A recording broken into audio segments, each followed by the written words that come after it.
Hello, dear hearts. Greetings on this full moon in Gemini. Full moon in Gemini taking place on the 27th of November 2023, peaking at approximately 8 p.m., between 8 and 8:30 p.m. Canberra, Australia time on the 27th. So in some parts of the world, this will be taking place very early in the day on the 27th of November. So wherever you are, just tap into the energy on the 26th, 27th, and 28th of November 2023. It's good to connect with the peak of the full moon for reasons linked to our own personal intentions setting, aspirations, wishes for true peace and harmony, and just for the benefit of ourselves and all this universe, tapping into the potential of that peak of any full moon to try and, raise the frequency. So I wanted to talk to you a bit about this particular time, as we are now indeed in the dying portion of the year, but also understanding the way that the energies are going to be connecting with us personally and collectively as this full moon embraces us. And of course, time is speeding away, time is flying past us in ways that I guess we're all screaming out, stop, it's going too quick. And already the end of the typical Western year is coming to a close. We have around a month left of it. So there is this urgency in the air, of course, to attend to all sorts of unfinished degrees of work, commitments, communication, endeavors, and plan for whatever festive season we have in store for ourselves. But in saying this, when we look at the ancient calendar, at the typical interpretation of the dying portion of the year, and the way so many ancient civilizations, only up until recently, up until, a couple hundred years ago or so, would actually work with this particular part of the year, it's significantly different to how we now, in the so-called modern time frame, connect to it. We see it as a time of going away, of having some kind of holiday, as well as connecting with loved ones. There is a huge social component, but I'm not sure just how much emphasis there is on the spiritual component. And when I use the word spiritual, I am referring to some kind of communion with the divine, with divinity, right? Because the dying portion of the year is actually the most sincere time in any calendar year to connect with the sacred feminine energy, more in her protective and quite strong and cultivating underneath what we call the typical stage of light and day, in terms of a force. And no matter where we are, it is the dying portion of the year, because we are also connecting to the energy taking us towards the astrological new year, which is the real new year, around the equinox time in March. And there are various new years that lead up to that, like our traditional Western New Year and the Lunar New Year as well, and some other traditions too, following that. And then finally we have this, astrological New Year. So what I'm getting at is, this dying portion of the year is an ongoing thing from around Halloween until this astrological New Year. And it breaks up the whole 365-day period into a clean half, where you'll notice from the astrological New Year until the Halloween timeline, there is more of a a vital force to do with life and living, regardless of what hemisphere you're in. And then when we're working with the dying portion of the year, it is about what's growing beneath the seeds that we plant, also the cleaning and cleansing process, working with the sacred feminine in all of her, I guess, manifestations and energies, and the way she works through ourselves and divinity in her representative, or how she's represented through the divine as well. It's just so strongly, I guess, seen and experienced if we continue on in the way so many of our ancestors would respect this particular time of year. So the solstice is also there in December, which is an exceptionally important solstice point that is in the Northern Hemisphere experienced too through the cold, not just as an energetic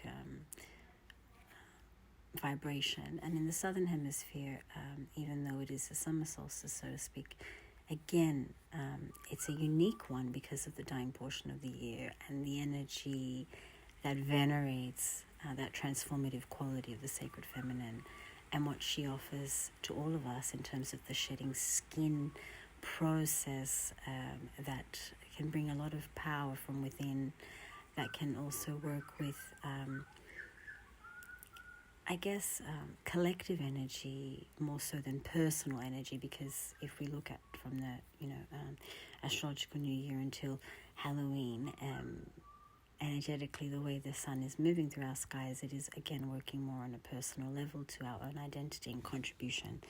And then from that Halloween point until the astrological new year, it's on a collective level the way the solar dance is emphasized and where it's actually sitting in our skies, and what that means on a greater level, because again we're at the tail end of the 12 astrological primary star signs. So there's a lot of collective messages there as we get to that final point, which is Pisces. So there are many ways we can describe and exchange and talk about this, but I'm trying to say how on a modern level, there is a disconnection with this connection to divinity around this time of year, which almost commands a stillness, regardless of what hemisphere we're in. It commands aloneness, a state of retreat, of silence, as we work with this portal of endings and beginnings.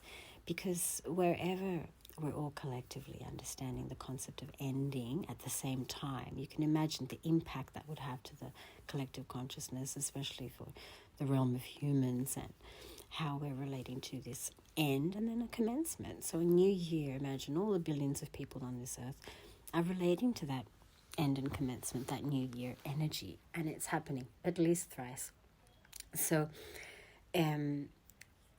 because of that, there are so many projections, expectations, thoughts that are really going towards, new year, new possibilities, new chances. The word new already sings so many melodies, doesn't it? And if the whole world is focusing on that, you can understand the power that it has, wherein we can also work with that power, that collective focus, to be very mindful and still within ourselves, to work with the stilling, the natural stilling that happens when there's any form of alchemical transformative process taking place on any level, personally or collectively, and have a sense of, how we've been saying now for so long, wanting to and wishing for, knowing oneself, going into the inner sphere, dropping deep within ourselves, our truest selves, returning to that authenticity and working with this potential of this energy at the end of the year, and particularly now, because it's the second last full moon, I believe, of 2023. And being in Gemini, it does really support and help us in the way that we navigate through the realm of thought and thinking and what we're projecting, what we're trying to be, who we're trying to be, and all of which is birthed from that dimension of mind. And I think it's useful because if we want to be ready for whatever commitments or what is expected of us this end of year, there is now a chance to work with the very intense and strong planetary points to go into a truer space within our beings and then be ready for how we are able to work with and use our time for others and for ourselves. So just some practical notes regarding what's taking place. We've got right now, with this particular full moon in Gemini, we have a very strong conjunction taking place with Mars, around a 2 degree, within a 2 degree conjunction there with Mars. And we're talking about solar Mars conjunction. The opposition is massive with this particular full moon, and that's in, pretty much a 0 degree opposition with Mars, this particular full moon. But as I said, the Sun is in a strong conjunction with Mars, so you can imagine how big of a deal the Martian energy is at this particular juncture. So when we're talking about Martian energy, what Mars represents, we need to think about actions, how we exert ourselves, our goals, what drives us, the force within combat, healthy arguments, the force within exertion, getting things done, travel, and also being physically, physically capable to face and do what is needed. Energy very much lives within the Martian form of expression, and it can also be seen as a very direct energy that at times can bring conflict, stress, difficulty, depending on where it is placed.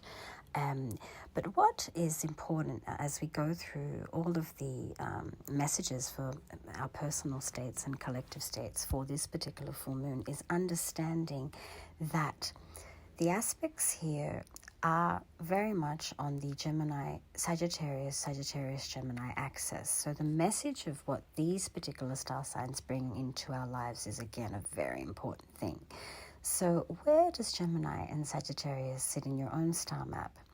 Now, the degree of this full moon is going to be between the 2 and 7 degree mark. So keeping in mind how that degree relates to your own personal star map as well.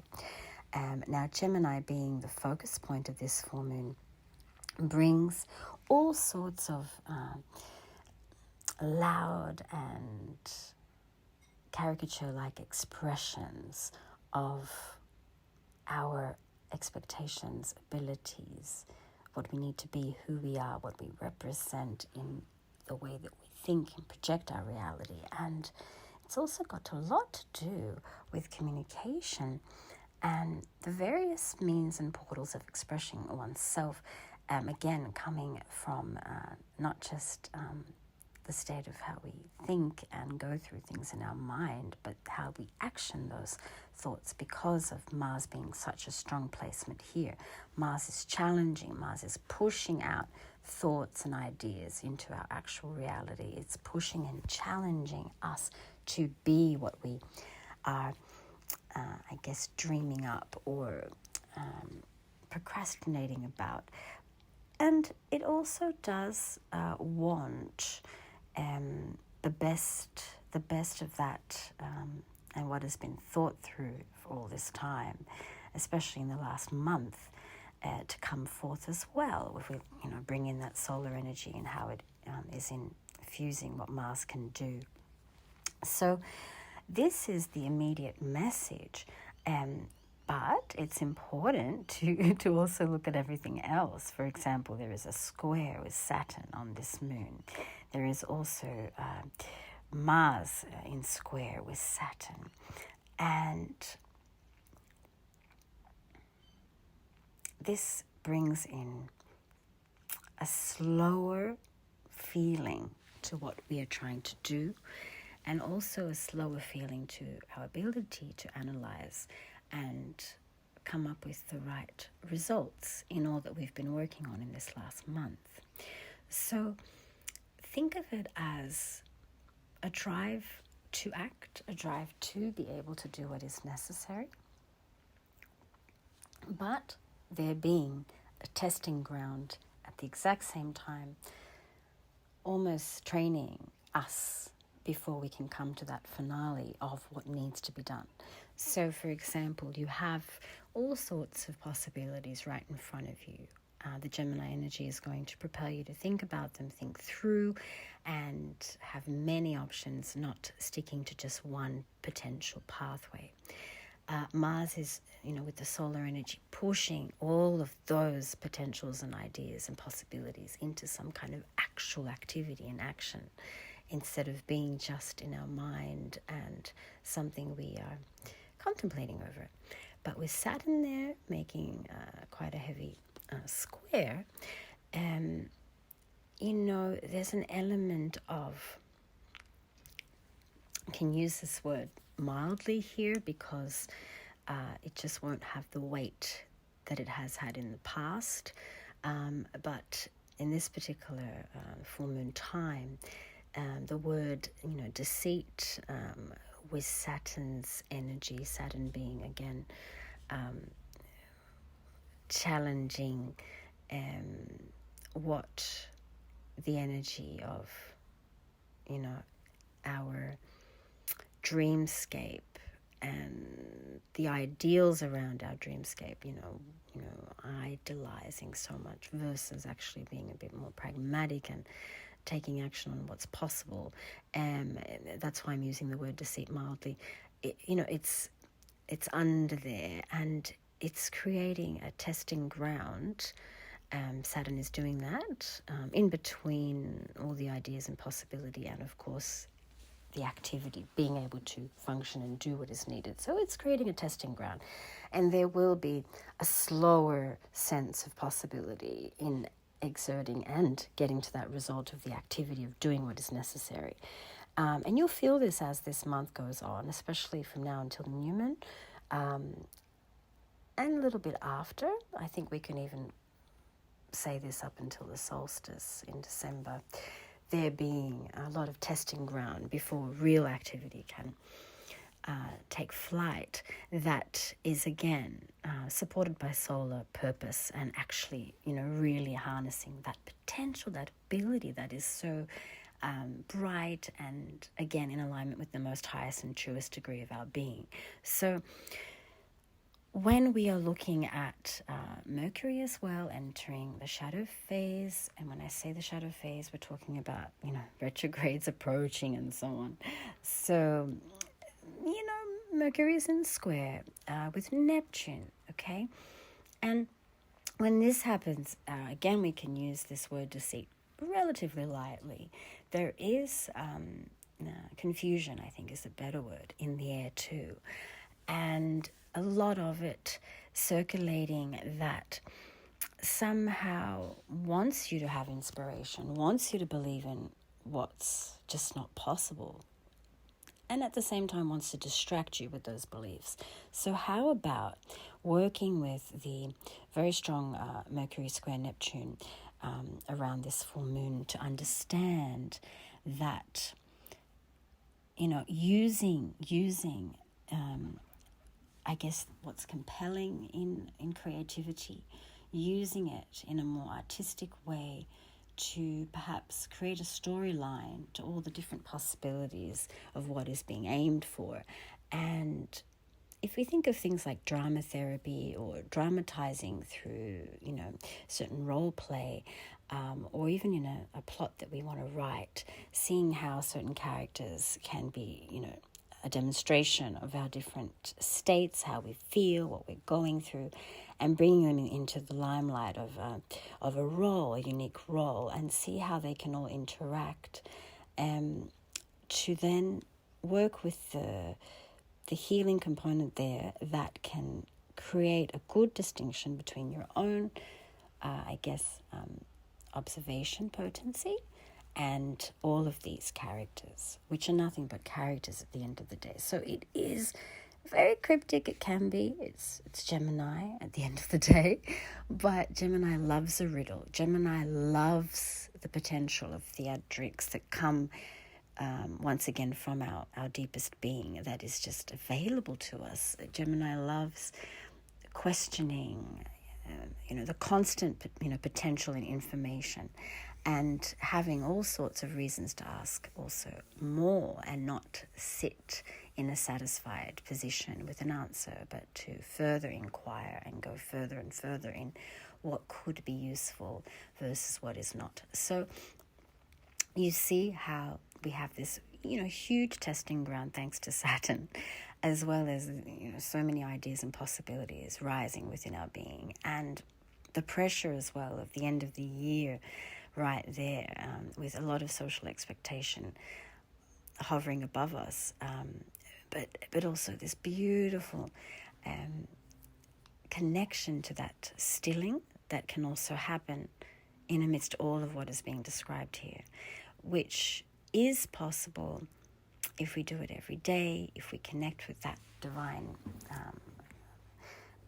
energetic force that's very alive and very available to us.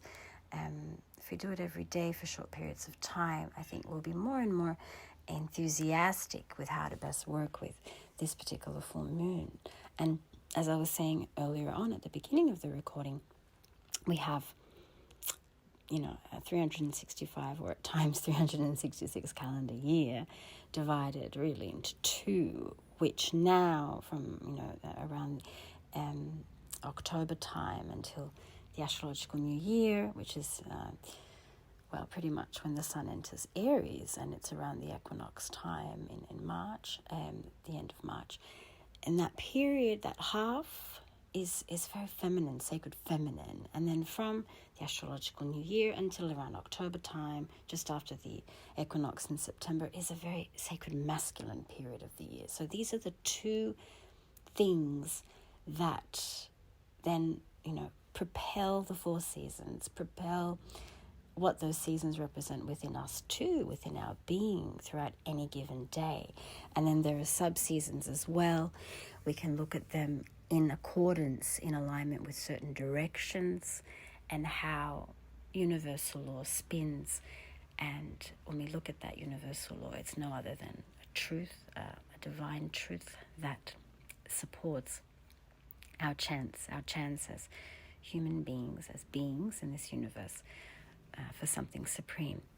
And that process is natural. It's a natural process, and it's exceptionally potent in its healing capacity as well, if we're in accordance with it and do our best to reconnect with the authenticity of that process, which is once again within us. And that's why, going back to the respect and how not too long ago, and also, for many, many, many centuries, ancient civilizations and our elders would have understood and respected much more than the way we relate to this end of year period now. So whether or not you're in the northern or southern hemisphere, it doesn't matter. I think creating that stilling in your own space, somehow finding the chance to let the potency of the sacred feminine work through us, which again is always taking place in a very hidden way. It's not as easy to understand as the sacred masculine energy would be, as it is a very kind of obvious presence.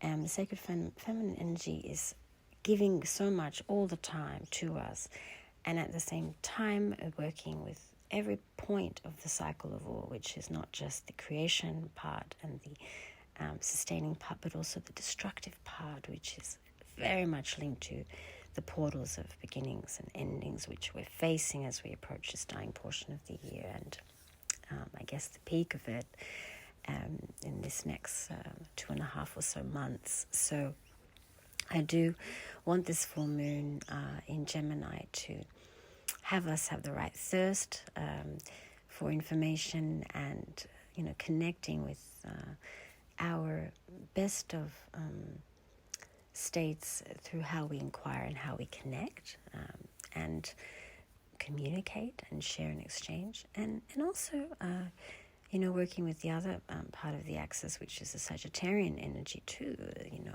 Is again, it's all about a truth seeker's quest. It's the activity involved, the exertion of what needs to be done in order to obtain some understanding. And it's a very Jupiterian themed and Mercurial themed full moon, which is beneficial, especially with Jupiter there. Jupiter is also sincerely visible in our skies. It's a beautiful thing to connect with if we have the time currently, and you'll almost sense that Jupiter is actually very close to the Earth because Jupiter is shining very, very brightly. So you can connect with that energy. Looking up at Jupiter, I believe Jupiter is still in Taurus currently, but it's a good thing to do if you want to understand more about what Mars in Sagittarius and I guess the current solar movement through Sagittarius and Mercury currently being in Sagittarius is all about, because it does bring a lot of divine certainty, being the season of the divine archer, which is Sagittarius. Sagittarian energy never misses its mark, but it has to aim wisely. That's the thing. You don't want to be shooting those golden arrows and making your mark in situations and circumstances that aren't useful. So it's about the selection, choosing wisely, not in a way that's a bit, I guess, without much thought or contemplation. And that's why Gemini is so important, because Gemini puts in the time to think, to analyze, to go through all the detail, and have many actual choices at the end of the day to choose from. But at least they're, for the most part, quite remarkable options. So working with the divine archer, the ability to never miss your mark, and having all sorts of excellent choices that have been well thought through. And then I guess when we get to the action portion of this testing time, with Saturn being there, we can make the best of choices, which again will happen closer to the solstice time, December 2023. So don't be alarmed if there are a lot of decisions that need to be made, if you feel like you have a lot of options in front of you, if you also are being asked a lot, if people are wanting to know too much about you, or there's a lot of inquiry in general in your atmosphere. Don't be uncomfortable. Just connect with that stilling that I mentioned earlier, and have, I guess, the guts. The guts is the right word, to let the challenges of Saturn enhance your process of discipline within that step, that leap, as the horse leaps to, I guess, certain terrain. And from there, you'll be able to make your mark, and, divine archers have a philosophical component that is always useful, and led by Jupiterian support, there can be a teacher within and throughout us, in all circumstances. So we are really learning in this particular season of Sagittarius. We are learning, and this full moon is emphasizing on learning through the way we approach information, and then allowing for also, unique experiences coming from external platforms to teach us so much in our interactions, through the places we are, treading upon, and also just by this rising of having more space in between all that thought and what has to take place, that space in between those two. So we have that. It's offering a lot to us. And as hard as annoying as Saturn can be slowing things down, there's probably more peace in that space than we could expect, and more power in that space than we can expect. So let's have a great time. So anyone who has a lot of Gemini and Sagittarius in their star maps, as mentioned, of course, will be influenced the most by this particular full moon and this particular dying portion of the year. And in saying this, though, there are many other areas of discussion astrologically that have more of a direct collective message that I will, of course, share about separately. This time does demonstrate Gemini, Sagittarius, Gemini as the main influencer. So bring in that glory of philosophy, the ability to ask the right questions and to make that distinction between all the different characters and states that we need to sometimes embrace, and also the one who is behind the curtain and capable of observing those very wisely. So thank you very much. Thank you. Have a wonderful full moon. I hope you get to connect with her rise, her set, and have a great time under her grace, her bright light. Thank you so much.